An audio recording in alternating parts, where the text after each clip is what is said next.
ऐसा राज्य है जहां बीजेपी ने सबसे अधिक दलों को एक साथ जोड़ा है। ऐसे यह चर्चा तेज हो गई है कि आखिर क्यों बीजेपी बिहार में कुनबा जोड़ने में जुटी हुई है। बिहार में नीतीश कुमार के साथ छोड़ने के बाद से ही भारतीय जनता पार्टी कुनबा जोड़ने में जुटी है। उपेंद्र कुशवाहा, जीतन राम मांझी के बाद चिराग पासवान की एंट्री भी एनडीए में लगभग फाइनल हो गई है।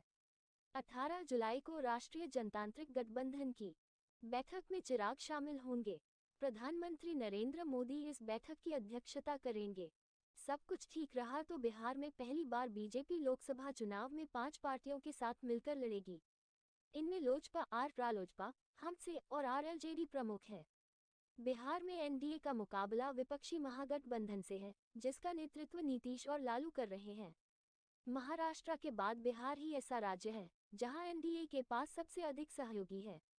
2019 में बिहार में बीजेपी 2 दलों के साथ मिलकर चुनाव लड़ी थी और 40 में से 39 सीटों पर जीतने में कामयाब रही थी।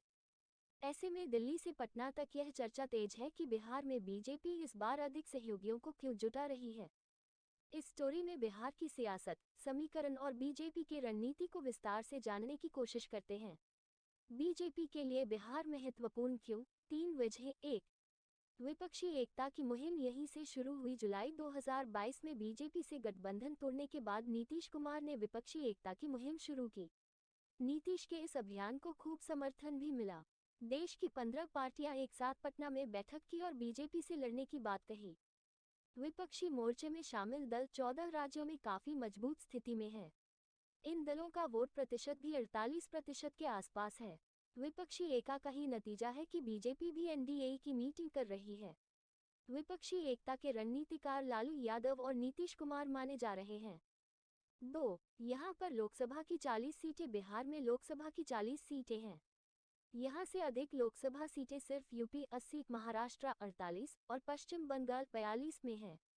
3 राज्यों से बिहार की सीमाएं लगती है, इनमें यूपी, झारखंड और बंगाल का नाम शामिल हैं।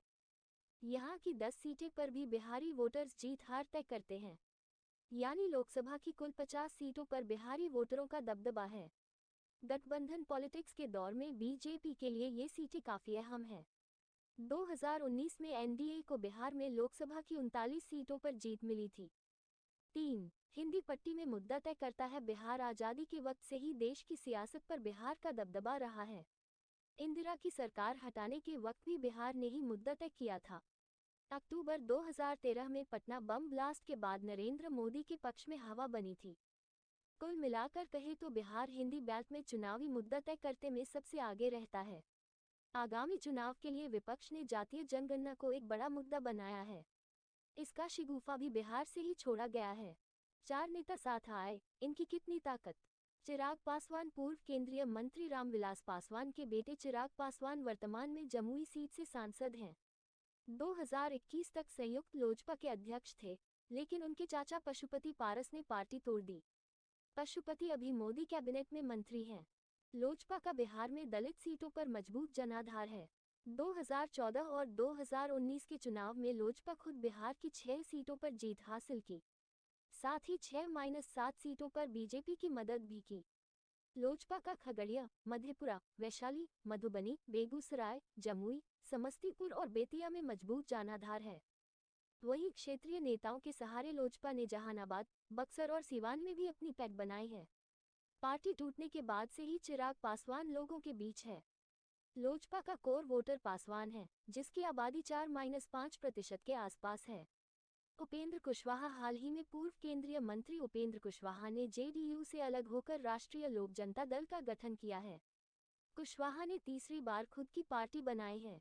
2019 और 2020 में करारी हार के बाद 2021 में उन्होंने अपनी पार्टी रालोसपा का जेडीयू में विलय कर दिया था। बिहार में उपेंद्र कुशवाहा की गिनती कुशवाहा जाति के सबसे बड़े नेता के रूप में होती है। कुशवाहा अभी जेडीयू के कोर वोटर्स माने जाते हैं। उपेंद्र कुशवाहा बांका, मधुबनी, आरा, रोहतास और समस्तीपुर में मजबूत पकड़ रखते हैं। 2014 के चुनाव में कुशवाहा की पार्टी को 3% वोट मिला था। उस समय भी कुशवाहा बीजेपी के साथ मिलकर चुनावी मैदान में उतरे थे। जीतन राम मांझी, बिहार के पूर्व मुख्यमंत्री और हमसे के मुखिया जीतन राम मांझी भी एनडीए के पाले में आ चुके हैं। जीतन राम मांझी 2015 में हमसे का गठन किया था। इससे पहले वे 11 साल तक जेडीयू में रहे। मांझी बिहार के गया जिले से आते हैं। उनका सियासी दबदबा गया, जमुई, औरंगाबाद और सासाराम में है।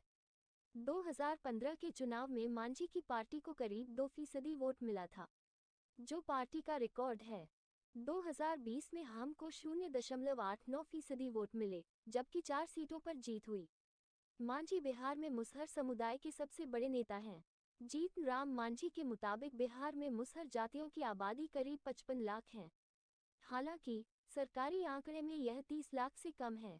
नागमणि शोषित इनकलाब पार्टी के मुखिया नागमणि भी अमित शाह से मुलाकात कर चुके हैं।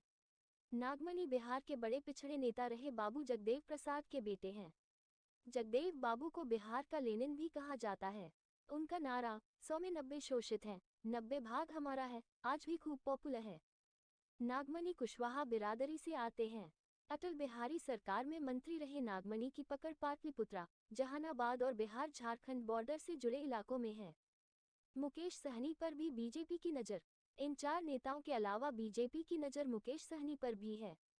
सहनी 2020 में बीजेपी के साथ गठबंधन में आ चुके हैं।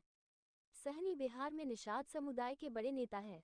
मुकेश सहनी के मुताबिक बिहार में निषाद समुदाय के सभी उपजातियों की आबादी 14% के आसपास है। मुकेश सहनी की पकड़ मधुबनी, खगड़िया, मुजफ्फरपुर, दरभंगा और समस्तीपुर में है।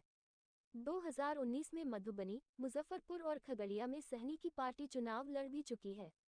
बिहार में कुनबा क्यों जोड़ने का मकसद क्या? नीतीश को होम ग्राउंड पर ही उलझाए रखने की रणनीति। 2014 में छोटी पार्टियों को जोड़कर बीजेपी ने 31 सीटों पर जीत हासिल की थी। इस बार भी छोटी पार्टियों को बीजेपी जोड़ रही है। इसका पहला मकसद नीतीश कुमार को होम ग्राउंड पर ही उलझाए रखने की है। विपक्षी एकता में नीतीश कुमार के राष्ट्रीय संयोजक बनने की अटकलें हैं। नाम पर बेंगलुरु की बैठक में मुहर लग सकती है।